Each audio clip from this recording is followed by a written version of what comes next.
இந்த வீடியோ இணையவழி விளையாட்டை விளையாடுபவர்கள் அடிமையாதல் பற்றிய விழிப்புணர்வை ஏற்படுத்தும் ஒரு முயற்சியாகும்.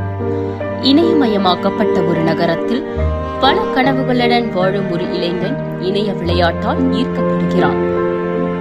பின்னர் அதன் வெற்றியில் மகிழ்ச்சி அடைகிறான். ஆனால் அதுவே அவனது வாழ்க்கை இருளாக மாறுவதற்கு காரணமாகிறது. அவன் வசிக்கும் நகரம் தூங்கும் போது அவன் விழித்திருக்கிறான். அவனது கண்கள் உணர்ச்சி ஊட்டுகிற திரையில் விழித்திருக்கிறது. விளையாட்டிற்கும் சூதாட்டத்திற்கும் இடையிலான கோடு மங்கலாகிறது.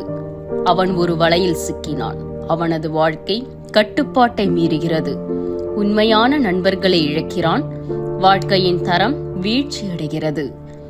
அவரது திரைக்கு வெளியே உள்ள உலகம் தொலைதூர எதிரொலியாக மாறுகிறது. கவலை மற்றும் மனச்சோர்வு அவனது வாழ்க்கையில் ஏற்படுகிறது. பின்னர் வீழ்ச்சி, சேமிப்பு, உறவுகள், சுயமரியாதை அனைத்தையும் கண் இமைக்கும் நேரத்தில் இழந்து விடுகிறார்.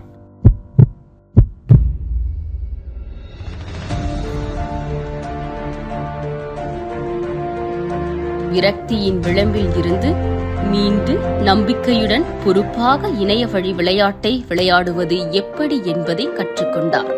அவர் தனது பெற்றோர் மற்றும் நண்பர்களின் உதவியை நாடி அன்புக்குரியவர்களுடன் பிணைப்பை மீண்டும் உருவாக்குகிறார்.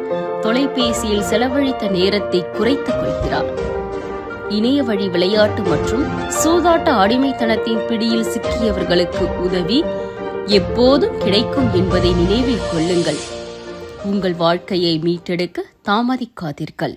வாழ்த்துக்களுடன் தமிழ்நாடு இணைய வழி விளையாட்டு ஆணையம், சென்னை.